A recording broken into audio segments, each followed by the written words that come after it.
Hello नमस्ते मो ओडिशावासी आपण मानक समस्त मोर नमस्कार। नमस्ते मोर ओडिशार भाई और भौणी आपण समस्त को मु नित्यम एक्सप्रेस तरफ स्वागत जनाऊँगी। मु किछि कविता लिखिछि तुम मानक पई प्रथमे शुणंतु। आसीगला आसीगला आसीगला रे आसीगला ओपीएससी एएस रे रे रे एबे नबनी जदि फायदा तेबे जीवन सारा खाली झुरुथिब रे रे रे तेणु जल्दी जल्दी अप्लाई कर सुजोग हाथ छड़ा न कर गोटे पोस्ट को तुमर करी ए सबनी जाओ रे रे रे आपण मान समस्त को स्वागत। मु नित्यम एक्सप्रेस तरफ आपण मानक पई ए नव वर्ष रे प्रथम ओडिशा ओपीएससी तरफ जोटी अति पॉपुलर जॉब ओडिशावासी सेठी होची एएसओ असिस्टेंट सेक्शन ऑफिसर जहाँकि आसी जाई अछि आपण मानक पई 796 796 पोस्ट भारी अछि आपण मानक पई। चलंतु आगु को बढ़िवा देखंतु एबे वर्तमान जो हाईलाइट देखाउची सेतिरे मोट पदवी संख्या होची 796। वर्तमान एप्लिकेशन रो डेट 20 जनवरी 2022 रु स्टार्ट हो जाई अछि एवं तार लास्ट डेट होची 19 फेब्रुआरी 2022। आर तो दरमा आपण जानी ही थिबे आपण को बेसी मु कोन कहबी। पे स्केल आर आरंभ होची 35,400 टंका ता सहित सरकारी भत्ता विभिन्न प्रकार अलाउंस मिसी गले आउरी भी अधिक हो जिवो। तेणु मोर ओडिशा भाई और भौणी माने एई सुजोग को हाथ छड़ा करंतु नाही आगो को बढ़िबा। देखंतु तार एक पीडीएफ जा आपण को पई सबु किछि खबर जणै देई पारिबो। देखंतु एएसओ होची ओडिशा रो एक Odisha secretariat group B post रे अंतर्भुक्त ओडिशा होम डिपार्टमेंट रे। देखंतु आर ऑनलाइन फॉर्म वर्तमान सुधा बाहरी आसी अछि एवं देखंतु 20 जनवरी 2022 ठारू 19 फेब्रुआरी 2022 मध्य रे आपण ऑनलाइन करि परिबे एवं नोट देखंतु लिखा हिची 25 February 2022 last date submission of register online application माप। यार अर्थ 20 जनवरी रु 19 फेब्रुआरी आपण रजिस्ट्रेशन करबा बाध्य ताहाको जदि आपण लेट कले एप्लिकेशन भरी पारिबे नाही। जदि कोनसी भाई और भौणी माने 19 फेब्रुआरी सुधा एप्लिकेशन भरी देथि पारिथिबे तेबे से मानको 25 फेब्रुआरी सुधा समस्त एप्लिकेशन रो फॉर्मेट को पूर्ण करबा को पड़िबो। देखंतु मोट पदवी संख्या होची 796 एवं या ओडिशा रो ग्रुप बी पोस्ट रे अंतर्भुक्त। धीरे धीरे आगु को बढ़िबा एवं 35,400 रु स्टार्ट हेबो। लेवल 9 रो ये पे स्केल रे मैट्रिक्स रे अंतर्भुक्त एवं मार वैकेंसी पदवी मध्य आपण देखो गोटे गोटी करी आपण को जणे देबो छी। या अन रिजर्व कैटेगरी पई 447 टी पोस्ट अछि सेति मध्यरु 149 टी वुमेन्स मानक पई। एससीबीसी कैटेगरी पई 62 पोस्ट अछि जेहुथरु 21 होची वुमेन्स मानक पई। शेड्यूल कास्ट सेथिरे जेउ 109 टी पोस्ट अछि एवं 36 टी वुमेन्स मानक पई। शेड्यूल ट्राइब 178 टी अछि सेतिरु 59 टी वुमेन्स मानक पई। मोट 796 पोस्ट रो 265 पोस्ट होची वुमेन्स मानक पई एवं एई पोस्ट मध्यरु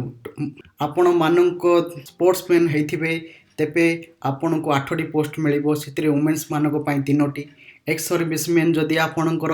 हेथिबे सेतिरु मोट पदवी आपण 24 रु आपण पाई पारिबे एवं जदि भिन्नक्षम हेथिबे तेबे आपण को मोट 39 पदवी अछि सेतिरु 13 टी होची वुमेन्स कैटेगरी मानक पई। चलंतु आगु बढ़िबा। देखंतु से कहू अछंती एठे जदि non availability of eligibility suitable women's candidate जदि सेही अनुसार मिलु नाहंती तेबे एलिजिबल सुइटेबल मेन कैंडिडेट मानकु सेथिरे अंतर्भुक्त करा जाई पारिबो।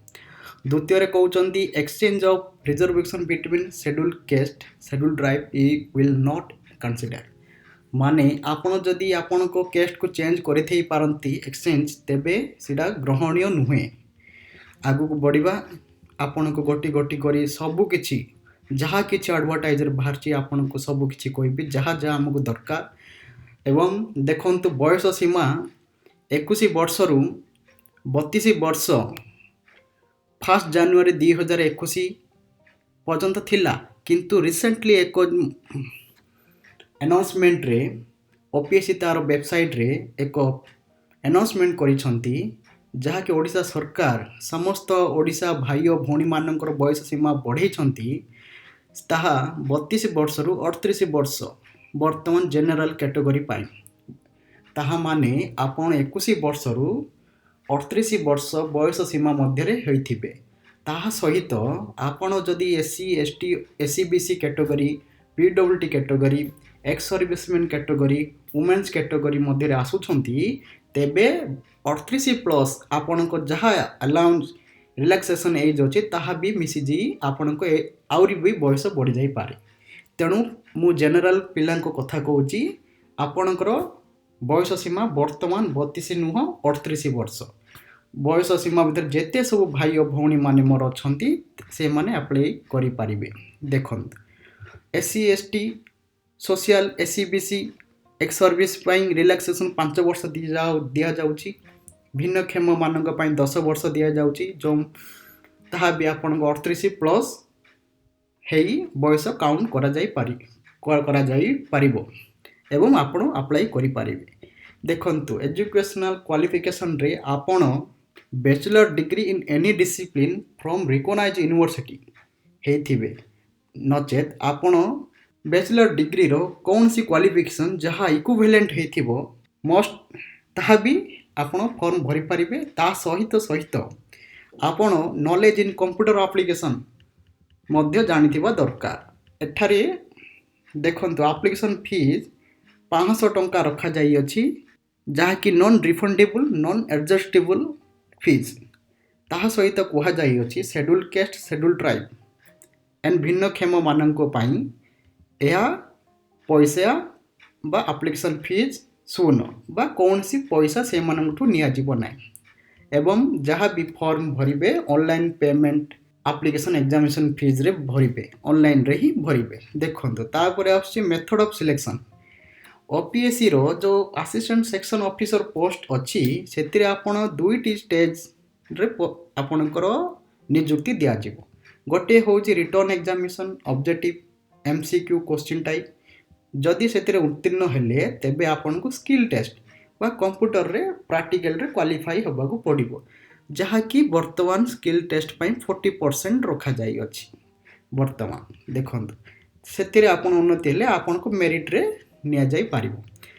ताहापरे भी एठी गोटे कुहा जाईची final ranking candidate shall be on the basis of mark obtain in the written examination जहाँ मार्क आपन रिटर्न रे आनिबे ताहा रैंकिंग रे आपन को साहाय्य करबा ताही फाइनल रैंकिंग आपणकर दर्शाइबो नचेत आपण जदि दुई जण पिला जदि same candidate in case of candidates Kim same mark समान मार्क आनिबे तेबे जो पिला जनरल नॉलेज रे अधिक मार्क आनथिबे तांको रैंक को हायर प्रायोरिटी दिया जिवो जदि जनरल नॉलेज रे मध्य सेम आनिले मार्क भी सेम आनले then final ranking shall be determine on the basis of age जदि से माने अधिक वयस्क होइथिबे सेमानकु रैंक तांकु भलो रैंक दिया जिवो एवं जो माने अल्प बयस रहिथिबे तांकु अल्प रैंक दिया जिवो ए तीनोटी कैटेगरी आपण भलो बारे मन रखि दियंतु तेणु जनरल नॉलेज को आपण कम भावंतु नै आपणकर सब किछि इठी चेंज करे देई पारिबो जनरल नॉलेज तेणु आ प्रति टिके बेसी गुरुत्व ध्यान देबे प्लेस एग्जामिनेशन देखंतु ओडिसा रो 33 टी जोन अच्छी 33 टी जगार आपण को ओडिशा रे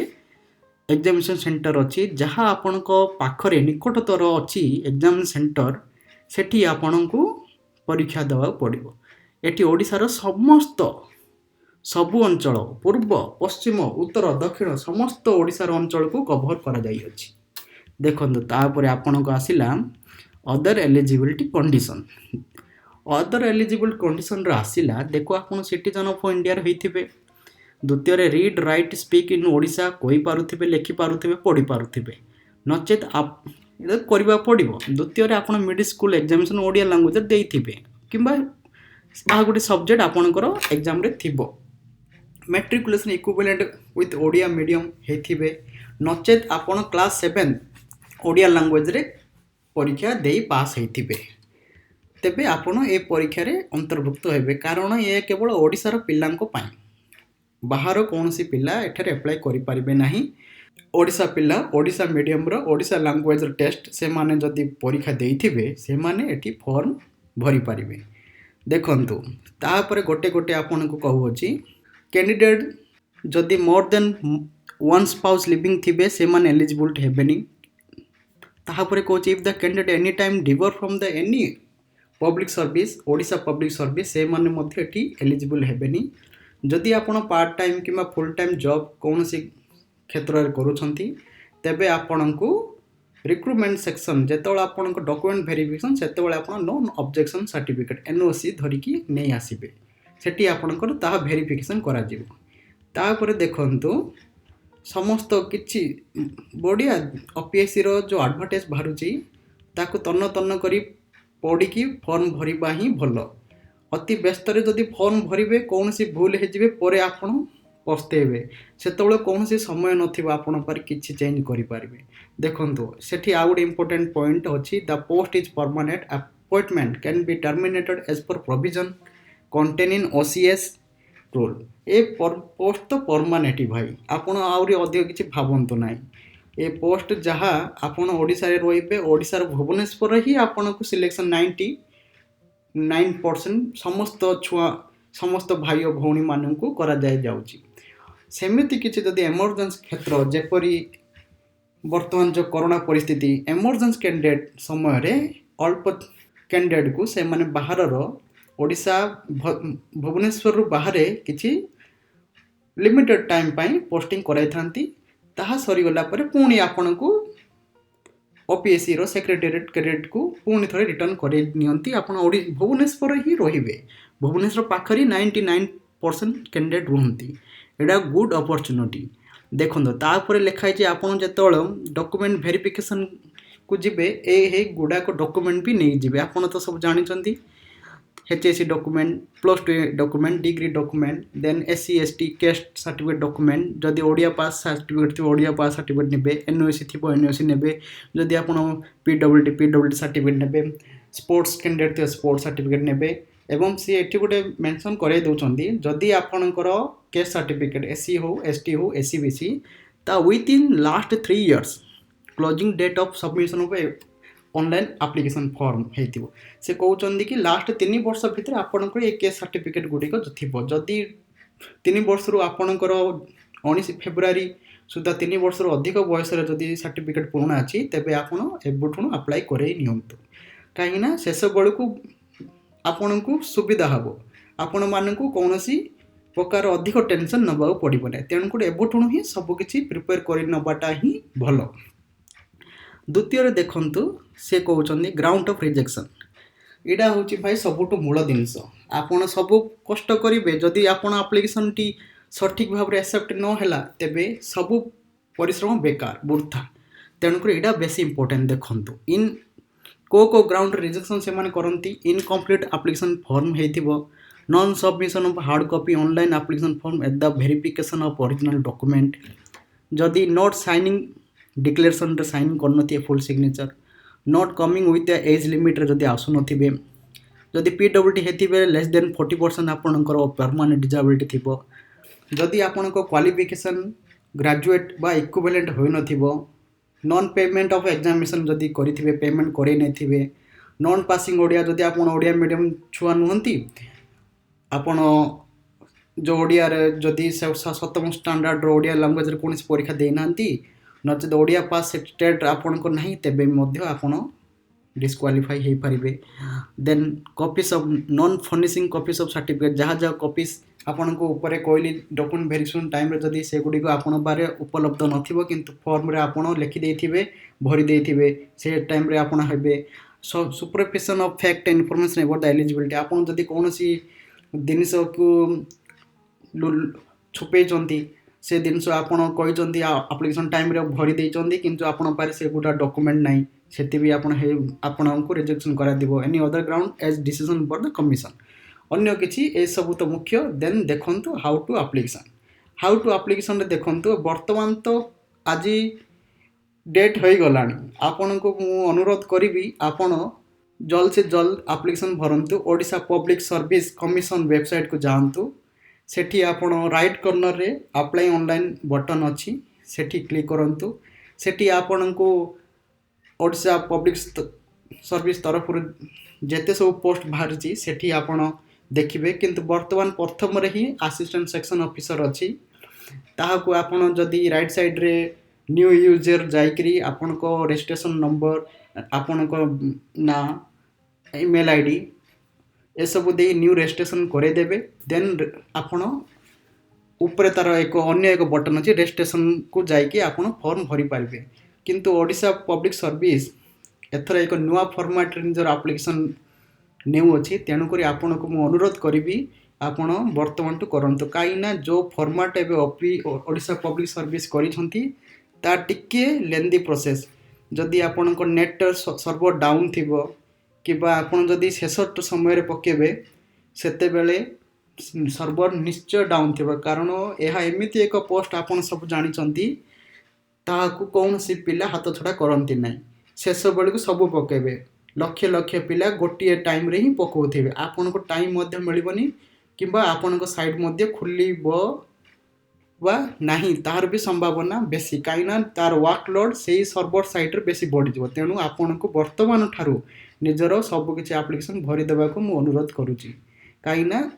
से शेष समय रे जहा करिवे पेमेंट रो अछि करता भाई पेमेंट रो तो आपण नेटवर्क स्लो हेले तो सेटा भी बेसी रिस्क आपण पई 5 टंका आपण मान पई बड़ मो पई मी बध्य बड़ जदि ऑनलाइन जदि पैसा कटि गला पेमेंट सक्सेसफुल लेखलानी ताहा आउरी अधिक बड़ कष्टदायक तेणु एबठुनु पेमेंट करे नियंतु मो मतरे देन तापर आपण अप्लाई धीरे धीरे करि पारिबे पेमेंट होची आम समस्त बड़ 500 टंका आम समस्त बड़ तेणु तार रिस्क को जाहतु ना मु मोर अन्य एक वीडियो रे आपण मानक केमिति फॉर्म फिलअप हम पूरा डिटेल्स आपण मानक नहीं आसबि यथा शीघ्र ही नहीं आसबि आपण मानकर सहयोग करने एवं आपण मान किछि एठरे वारी हबार व्यस्त हबार किछि कारण नहीं देखंतु ताहापरे आपण जदि कौनसी टेक्निकल प्रॉब्लम फेस करूचंती online registration registration application form candidate may conduct OPSC technical support रे आपण गोटे नंबर दिया जायछि 067123040707 जहाँकि आपण सकाळ 10:30 रु 1:30 एवं 2टा PM रु 5टा अधे बा 5:30 सुधा आपण कॉल करी आपण कौन सी प्रकार टेक्निकल इश्यू जदि रजिस्ट्रेशन हो नहीं किंबा रजिस्ट्रेशन कला बेल प्रॉब्लम देखौची अन्य किसी प्रॉब्लम थिले आपण ए नंबर रे कॉल करी तार रिजल्व करि पारे द्वितीयते से अन्य को कांटेक्ट फैसिलिटेशन ओपीएससी तरफ काउंटर टेलीफोन नंबर 067123044141 बा 0671230561 एक्सटेंशन नंबर 205 अच्छी जहाँ any working day between the 10:30 AM रु 1:30 PM परे 2टा रु 5:30 मध्य आपण कॉल करी आपणकर जहाँ भी फैसिलिटेशन इनक्वारी अच्छी ताहा आपण नहीं पारिबे देखंतु या इंपोर्टेंट डेट सबुठ समस्त 20 जनवरी 2022 तर स्टार्ट हो गलानी 19 फेब्रुआरी 2022 सुधा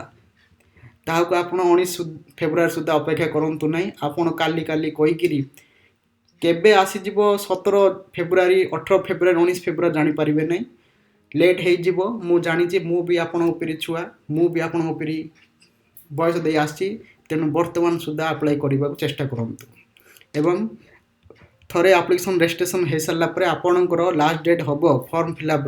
ता हूँ 25 फेब्रुआरी तो आपण 20 जनवरी रु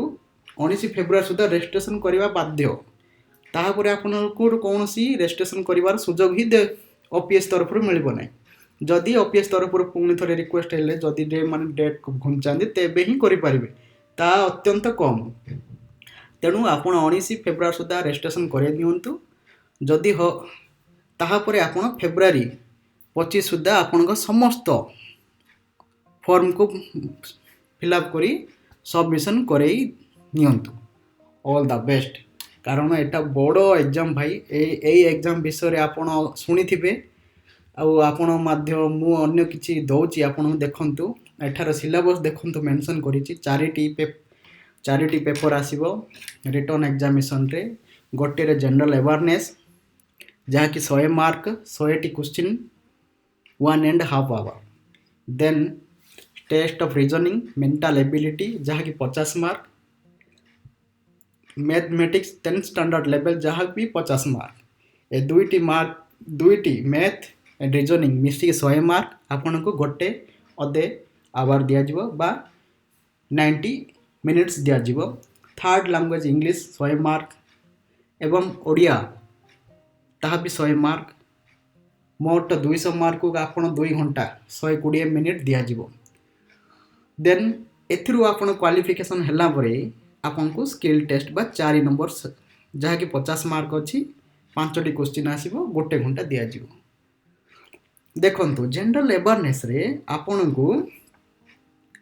ए जो मार्क अछि देखंतु दुईटी कैटेगरी करे नियंतो general awareness then reasoning math देखंतु एठी होची आपन को 200 मार्क आसी जाउची 100 होची जनरल अवेयरनेस रीजनिंग 50 मैथ 50 मोट 200 मार्क रु आपन को अति कम रे कम 150 मार्क आनिबा पाई चेष्टा करंतु टार्गेट रखंतु जदि नो टार्गेट रखिबे अचीव करि पारिबे नै द्वितीय रे दुईटी लैंग्वेज पेपर इंग्लिश ओडिया देखंतु 100 2 घंटा रे 200 मार्क परीक्षा देबे सेतुरु अति कम रे कम 150 मार्क आनिबा को आपण लक्ष्य रखंतु जदि आपण प्रथम दुईटी 200 रु 150 द्वितीय लैंग्वेज पेपर रु 150 आनंती तेबे आपण को 300 मार्क एवरेज जाउची तो मोट मार्क केते 400 रु आपण अति कम रे कम 300 मार्क टार्गेट रखंतु काहेकि ना मु कहबा अर्थ होची आपण 80% को टार्गेट रखंतु 400 रो 80 होची 320 सो 320 मार्क को टार्गेट रखंतु तेबे जाई आपण को कौनसी असुविधा हबो नै एवं देखंतु परे परे देई हाइची नेगेटिव मार्क भी अछि 0.25 नेगेटिव मार्किंग अछि तापर सिलेबस देखंतु जनरल अवेयरनेस रो करंट अफेयर्स रु 35% आसुची क्वेश्चन प्रीवियस में 20 रु 35 क्वेश्चन करंट अफेयर्स रु जहा कि नेशनल इवेंट इंटरनेशनल इवेंट जहा भी करंट रो डिस्कशन होता ताहारू आसुची देन अन्य स्टैटिक जो पार्ट अच्छी आमर हिस्ट्री जियोग्राफी पॉलिटी देन आमर साइंस रु किछि आसुची डिफेंस रु किछि आसुची ता 65 सो मोट स्टैटिक जीके रु आपन को 65 एवं हाराहारी आपनकर करंट अफेयर रु 35 सो करंट अफेयर रु अणदेखा करंतु नै स्टैटिक जीके जहाँ भी पढुछंती ता सहित करंट अफेयर मध्य पढ़ी नियंतु मो मतरे करंट अफेयर आपन को वर्तमान ठारू प्रीवियस 7 मंथ 8 मंथ किंबा आपन को जदि गुटे वर्ष 2021 जनवरी मध्य पढ़ी पारिबे आपन को पई भलो नचेत आपन को 6 मास तो कंपलसरी पढ़िबा ही पड़िबो जदि आपन निज आडू सेफ स्कोर को जीवा चाहतंती 6 मास तो कंपलसरी पढ़िया पड़ियो आउर जदि सेफ जीवा चाहतंती तेबे आपन को अति कम रे कम एक वर्ष जनवरी 2021 रु पढ़ी नियंतु एबे भी टाइम अच्छी 90 दिन पाखापाखि अच्छी कारण 3 मास फेब्रुआरी तो हम मार्च कि एप्रिल रे परीक्षा है एप्रिल रे तो परीक्षा हेबा संभावना बेसी देखा जाउची तेनु आपण टाइम अच्छी पढ़ी नियंतु देन आगु बढ़िबा देन अच्छी आपण को रीजनिंग रे देखंतु number series alphabet test coding number ranking arithmetic problem age calculation non verbal रो समिति अच्छी सो रीजनिंग मैथ आपन को डेली अल्प अल्प मिनट प्रैक्टिस करंतु ता हे जिवो मो मतरे स्टैटिक जीके करंट अफेयर को पढ़ंतु स्टैटिक जीके को पढ़ंतु से गेम चेंजर हो जाई पारंती general awareness static GK game changer हो जाई पारंती देन लास्टली मु कहूची आपन को लैंग्वेज पेपर रो जहाँ भी मार्क आनबे आपण पाई पूरा बेनिफिट काहेकि ना ये जदि 200 मार्क 100 मार्क रो आपण जेतिकी मार्क आनले आपण जनरल अवेयरनेस स्टैटिक जीके जदि